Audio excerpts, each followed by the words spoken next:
अध्यक्ष महोदय, प्रत्येक साल रोड एक्सीडेंट से 1.5 लाख मौतें इस देश में होती हैं और सरकार ने यह फैसला किया है कि प्रत्येक कार में कम से कम 6 एयर बैग जो है वो लगे होने चाहिए, जिससे कि एक्सीडेंट के बाद हम उनकी जान बचा पाएं।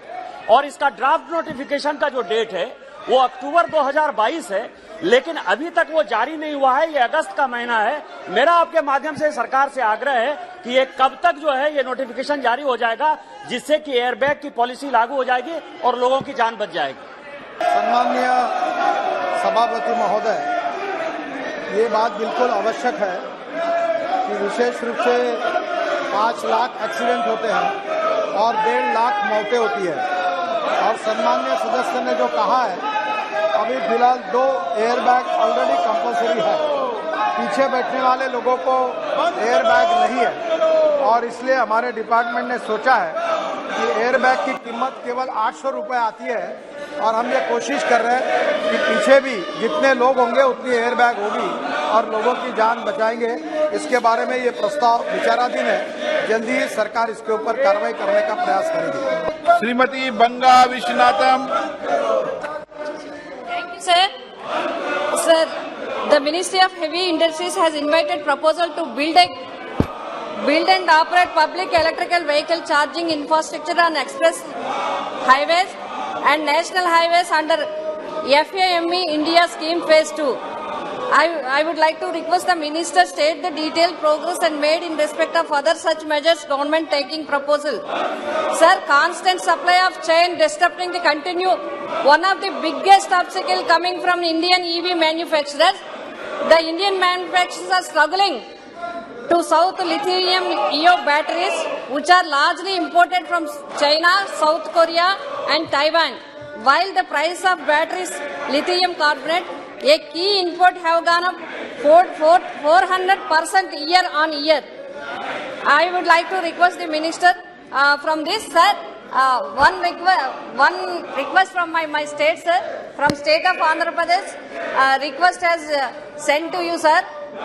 I convey my thanks to Honorable Minister. The proposal for Tirupati is sanctioned, but Kakinada and Rajahmundry not yet sanctioned.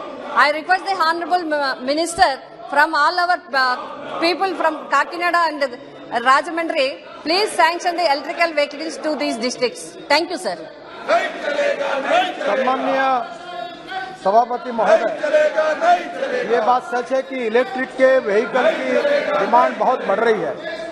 Overall EV scale में 335%, इलेक्ट्रिक 2 व्हीलर में 660%, इलेक्ट्रिक 3 व्हीलर में 150%, इलेक्ट्रिक 4 व्हीलर में 300% और इलेक्ट्रिक बसेस में 30%। अभी इतना ही नहीं तो average waiting time for EV car 8 से 10 महीना हो गया है। मुझे बहुत इस बात की खुशी है कि बड़े प्रमाण पर ये सेल बढ़ रहा है और ये 10 मिलियन ईवी हम लोग 2030 तक आएगी, जो हमारे देश का इंपोर्ट भी कम करेगी और प्रदूषण भी कम करेगी। जहाँ तक मैं आपको ये कहना चाहूँगा कि पेट्रोल से 1 किलोमीटर 11 रुपये 50 पैसे, डीजल से 9 रुपये 50 पैसे, CNG से 7 रुपये और ईवी से 1 रुपया। इसमें cost of lithium ion battery ये बहुत बड़ी है, जो 50% आती है, जो सम्मानीय सदस्य ने पूछा।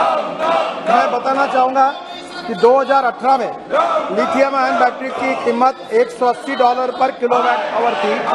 2021 में $140 पर किलोवाट आवर हुई। 2022 में $135 पर किलोवाट आवर हुई।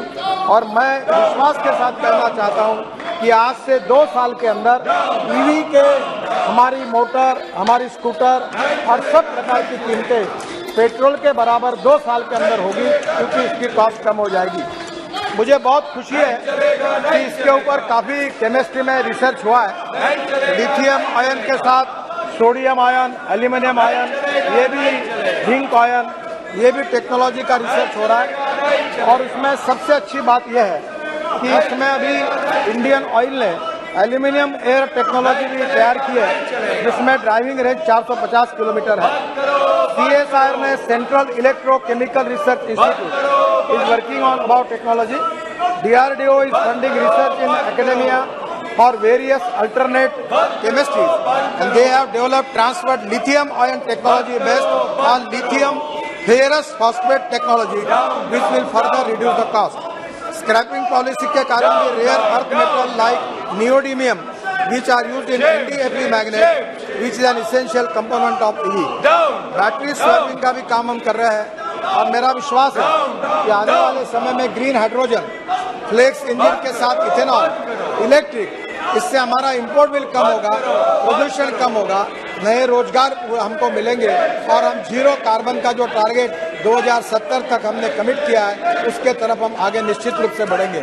जहां तक चार्जिंग स्टेशन की बात है, हम बड़े प्रमाण पर चार्जिंग स्टेशन शुरू हो रहे हैं। जैसे आजकल स्कूटर और व्हीकल ऐसे है कि आप रात को घर ही चार्ज कर सकते हैं। फिर भी NHI में हम 650 रोड पर एम्यूनिटीज बना रहे, वहाँ बना रहे, गवर्नमेंट ऑफिसेस में इसकी सुविधा हो रही, पार्किंग प्लेसेस में हो रही है और इसके बारे में कोई अड़चन नहीं होगी। और भारत सरकार ने अभी वर्ल्ड का सबसे बड़ा 5,000 साढ़े 5,000 बसों का टेंडर निकला है इलेक्ट्रिक का, जिसमें केरल में पहली बार 250 बसें दी गई है और पूरे देश में अब आने वाले समय में 50,000 इलेक्ट्रिक बसेस लाने का विचार है, जिससे हमारे देश में जनता के टिकट रेट भी कम होंगे।